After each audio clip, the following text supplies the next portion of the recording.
नमस्कार विद्यार्थियों। पिछले वीडियो में हम लोगों ने एसिड रेडिकल में कार्बोनेट के स्ट्रक्चर से संबंधित कुछ चर्चा की। ये सीरीज 4-5 वीडियो की हम बनाएंगे जिसमें देखेंगे कि carbonate, sulphate, acetate, oxalate, nitrate, इस तरीके से जो कुछ कॉमन एसिड रेडिकल्स हैं, इनके स्ट्रक्चर और उनके ऊपर फॉर्मल चार्ज कितना है, कैसे देखते हैं, इसके बारे में कुछ बात करनी। कार्बोनेट के बारे में हम लोग पहले बात कर चुके हैं। आज हम बात करेंगे स्ट्रक्चर ऑफ सल्फेट आयन की। कार्बोनेट के बाद ये सल्फेट सबसे इम्पोर्टेंट और मोस्ट कॉमन एनायन है। सामान्यतः टेस्ट में भी इसको बहुतायत से दिया जाता है। कार्बोनेट, सल्फेट, क्लोराइड, ये तीन सबसे अधिक टेस्ट में दिए जाने वाले रेडिकल्स हैं और इसीलिए इनसे संबंधित वाइवा के क्वेश्चंस भी बनते हैं। तो सल्फेट आयन के बारे में यदि हम बात करें तो सल्फेट SO4, जैसे कार्बोनेट था CO3, सल्फेट है SO4 जिसमें कि एक सल्फर और 4 ऑक्सीजन है। और सल्फर अलग एक एलिमेंट है, ऑक्सीजन अलग एलिमेंट है, तो इसलिए यहाँ पर S और O दोनों कैपिटल लिखे जाएंगे। 4 ऑक्सीजन के एटम्स हैं और इन पर फॉर्मल चार्ज -2 है। तो इनके स्ट्रक्चर को देखते हैं और फिर उसके बाद इसके फॉर्मल चार्ज की कैलकुलेशन करते हैं। SO4 का स्ट्रक्चर कुछ इस तरीके से लिखा जाता है। यहाँ पर सेंट्रल एटम सल्फर है, 2 ऑक्सीजन एटम डबल बॉन्ड के साथ जुड़े हुए हैं और 2 ऑक्सीजन के एटम्स सिंगल बॉन्ड के साथ जुड़े हुए हैं। ये चारों ही ऑक्सीजन के एटम्स बराबर हैं, यानी इक्विवेलेंट हैं। तो ऐसी स्थिति में इनके रेजोनेटिंग स्ट्रक्चर्स भी लिखे जा सकते हैं। जैसे हमने कार्बोनेट के लिखे थे, बेंजीन के लिखते हैं, उसी तरीके से सल्फेट के भी रेजोनेटिंग स्ट्रक्चर्स देखिए इस तरीके से लिखे जा सकते हैं, जिसमें डबल बॉन्ड माइग्रेट करता रहेगा और उसी के साथ साथ जो 2 ऑक्सीजन के ऊपर सिंगल माइनस चार्ज है वो भी माइग्रेट करता रहेगा। तो यहाँ पर भी आप देखेंगे कि जो सिंगल बॉन्ड से अटैच्ड ऑक्सीजन एटम है उस पर -1 चार्ज है इन दोनों के ऊपर, और जो डबल बॉन्ड से अटैच्ड ऑक्सीजन एटम है उस पर कोई चार्ज नहीं है। तो इसलिए -1 और -1 ये दोनों मिला के -2 फॉर्मल चार्ज सल्फेट के ऊपर बना देते हैं। तो इसको हम SO4 और -2 इस तरीके से लिखते हैं। लुईस स्ट्रक्चर या डॉटेड स्ट्रक्चर के रूप में यदि हम लिखें तो उसको हम इस तरीके से लिख सकते हैं।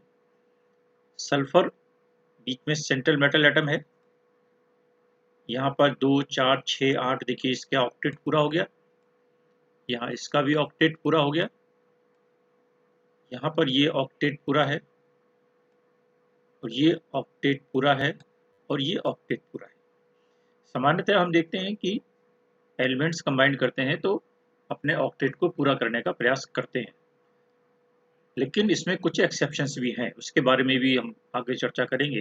एक स्ट्रक्चर ऐसा भी आएगा जिसमें कि ऑक्टेट पूरा नहीं होगा,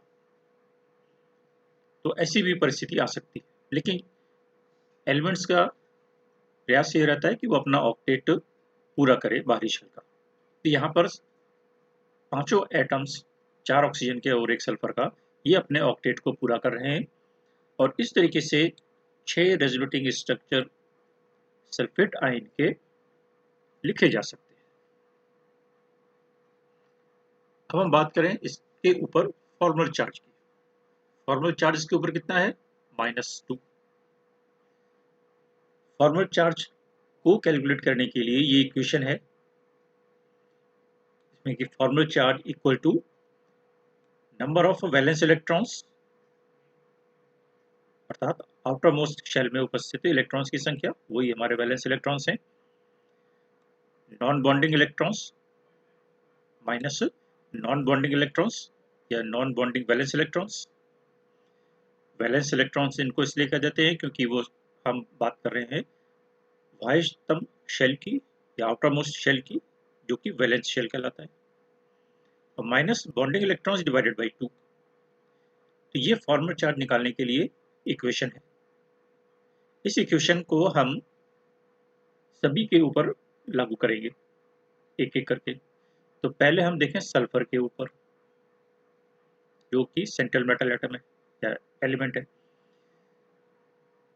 सल्फर पर 6 वैलेंस इलेक्ट्रॉन्स होते हैं, उसका आउटर मोस्ट शेल में 6 इलेक्ट्रॉन्स। यहाँ सल्फर के ऊपर आप देखिए कोई भी इलेक्ट्रॉन बाकी नहीं बचा है, यानी नॉन बॉन्डिंग इलेक्ट्रॉन कोई भी नहीं है। सल्फर के जितने भी इलेक्ट्रॉन्स हैं, 6 इलेक्ट्रॉन्स हैं, तो देखिए 2 तो यहाँ पर शेयर हो गए, 2 यहाँ पर शेयर हो गए, 4, एक यहाँ पर शेयर हो गया और एक यहाँ पर। 6 इलेक्ट्रॉन्स हैं, 6 शेयर्ड हो गए, इसलिए नॉन बॉन्डिंग इलेक्ट्रॉन्स इसके पास नहीं है। बॉन्डिंग इलेक्ट्रॉन्स की बात करें, देखिए 4 इलेक्ट्रॉन्स यहाँ पर है, 4 इलेक्ट्रॉन्स यहाँ पर है, 4 4 8, 2 यहाँ पर हैं 10 और 2 यहाँ पर हैं 12। तो सल्फर के ऊपर यहाँ पर 12 बॉन्डिंग इलेक्ट्रॉन्स हैं। तो क्योंकि बॉन्डिंग में 2 एलिमेंट्स या 2 एटम्स शेयरिंग करते हैं, तो इसलिए हम इसको डिवाइडेड बाई 2 ले रहे हैं। तो 12 डिवाइडेड बाई 2 दैट इज 6। तो हमारे पास इक्वेशन क्या बन जाएगी, 6 minus 0 minus 6 that is equal to 0। अर्थात सेंट्रल एटम जो कि सल्फर है, इसके ऊपर फॉर्मल चार्ज 0 हो गया। नेक्स्ट हम आते हैं ऑक्सीजन एटम के ऊपर। ऑक्सीजन भी सल्फर वाली ग्रुप में ही है, तो इसके भी आउटर मोस्ट शेल में 6 इलेक्ट्रॉन्स है, यानी वैलेंस इलेक्ट्रॉन्स 6 हैं। नॉन बॉन्डिंग वैलेंस इलेक्ट्रॉन्स इसमें 4। इसकी बात कर रहे हैं हम जो डबल बॉन्ड से अटैच्ड ऑक्सीजन एटम है। ये 2 यहाँ पर है और 2 यहाँ पर है, तो 4 नॉन बॉन्डिंग वैलेंस इलेक्ट्रॉन्स इस डबल बॉन्ड से जुड़े हुए ऑक्सीजन एटम के ऊपर मौजूद है। तो यहाँ पर 4 हो गया। और बॉन्डिंग में कितने पार्टिसिपेट हो रहे हैं, 4। तो 4 डिवाइडेड बाई 2 यानी कि 2। तो हमारे पास इक्वेशन बन जाएगी 6 माइनस 4 माइनस 2 दैट इज 0। यानी जो डबल बॉन्ड से अटैच्ड ऑक्सीजन एटम है, इसके ऊपर भी हमारे पास फॉर्मल चार्ज 0 हो जाएगा, और जो दूसरा ऑक्सीजन एटम है इसी तरीके से उस पर भी फॉर्मल चार्ज 0 हो जाएगा। तो एक सल्फर और 2 ऑक्सीजन, इन दोनों के ऊपर यानी तीनों एटम्स के ऊपर फॉर्मल चार्ज 0 हो गया। अब बचा एक ऑक्सीजन एटम जो कि सिंगल बॉन्ड से अटैच्ड है।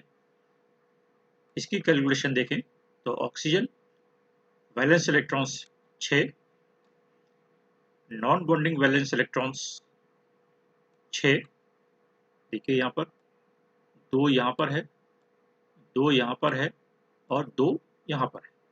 तो टोटल 6 वैलेंस इलेक्ट्रॉन्स यहाँ पर खाली हैं, जो कि बॉन्डिंग में पार्टिसिपेट नहीं कर रहे, और वही 6 इलेक्ट्रॉन्स यहाँ पर भी हैं। तो इन दोनों ऑक्सीजन एटम्स पर एक जैसी सी कैलकुलेशन होगी।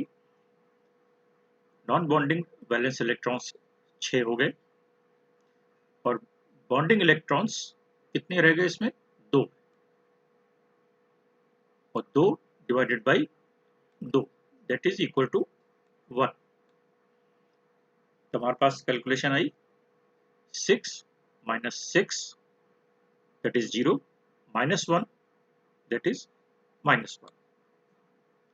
अर्थात वो ऑक्सीजन एटम जो कि सल्फर के साथ सिंगल बॉन्ड से अटैच है उस पर -1 फॉर्मल चार्ज कैलकुलेट होता है।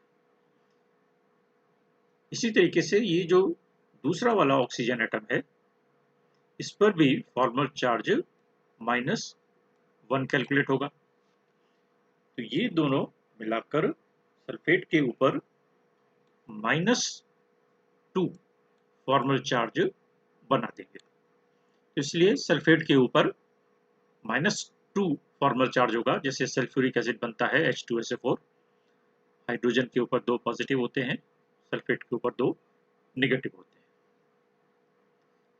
तो इस तरीके से सल्फेट का भी एक तरीके से ये प्लेनर स्ट्रक्चर है, 2 डबल बॉन्ड्स और 2 single bonds, single bond oxygen पर एक माइनस चार्ज, और इसके रेजोनेटिंग स्ट्रक्चर्स हम लिख पाएंगे।